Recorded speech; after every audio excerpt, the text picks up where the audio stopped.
بسم اللہ الرحمن الرحیم۔ کیا کہنا ہے آپ کا جو پروٹیسٹ پورے دیش بھر میں ہو رہے ہیں اس کو لے کر؟ دیکھیے، لوگ بھول گئے ہوں گے، زمانے کی بات ہے، جامعہ ملیہ اسلامیہ کی بنیاد حضرت شیخ الہند رحمۃ اللہ علیہ نے رکھی تھی، جو بہت بڑے سوتنترتا سینانی اور جنہوں نے اپنے شاگردوں کے ساتھ 4 سال تقریباً مالٹا کی جیل میں ملک کی آزادی کے لیے کھڑے ہونے کے سلسلے میں گزاری ہے۔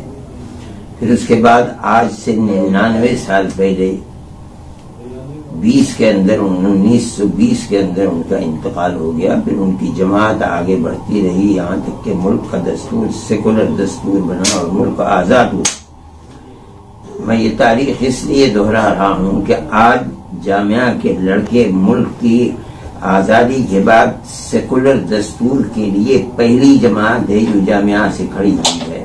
میرا ماننا یہ ہے کہ جامعہ کی بنیاد رکھنے والے حضرت شیخ الہند کا یہ روحانی تصرف ہے جو آج جامعہ کے طلباء کے لیے اس پروٹیسٹ اور احتجاج کا سبب بنا ہے۔ ہم اس چیز کو دیکھ رہے تھے کہ یہ صرف جامعہ اور علی گڑھ تک یہ چیز رہ جاتی ہے یا اس کے اندر ہندو، مسلمان، سکھ اور عیسائی، مرد اور عورتیں، لڑکے اور لڑکیاں سب شریک ہوتے ہیں۔ جب تیسرے دن اس کے اندر لڑکے اور ہندو اور مسلم سب شریک ہونے لگے، نہرو یونیورسٹی شریک ہوئی، دلی یونیورسٹی شریک ہوئی، تب ہم نے اس کے بعد یہ بیان دیا کہ تحریک کا اصل رخ یہی ہے۔ مسئلہ یہ صرف ہندو اور مسلمان کا نہیں ہے، مسئلہ تو یہ ہے کہ اس ملک کو جو ہمارے بزرگوں نے قربانیاں دے کر کے اور ملک کے دستور کو سیکولر دستور دیا ہے، وہ سیکولر دستور زندہ رہے گا یا سیکولر دستور نہیں زندہ رہے گا۔ آج سے 70، 80، 90 سال پہلے ہمارے بزرگوں نے، چاہے وہ ہندو ہو، چاہے مسلمان ہو، چاہے سکھ ہو، چاہے عیسائی ہو، انہوں نے ملک کی آزادی کے لیے قربانیاں دی تھیں۔ آج ملک کا سیکولر دستور اس کی آواز لگا رہا ہے کہ کون ہے جو اس سیکولر دستور کو سیکولر رہنے دیں گے۔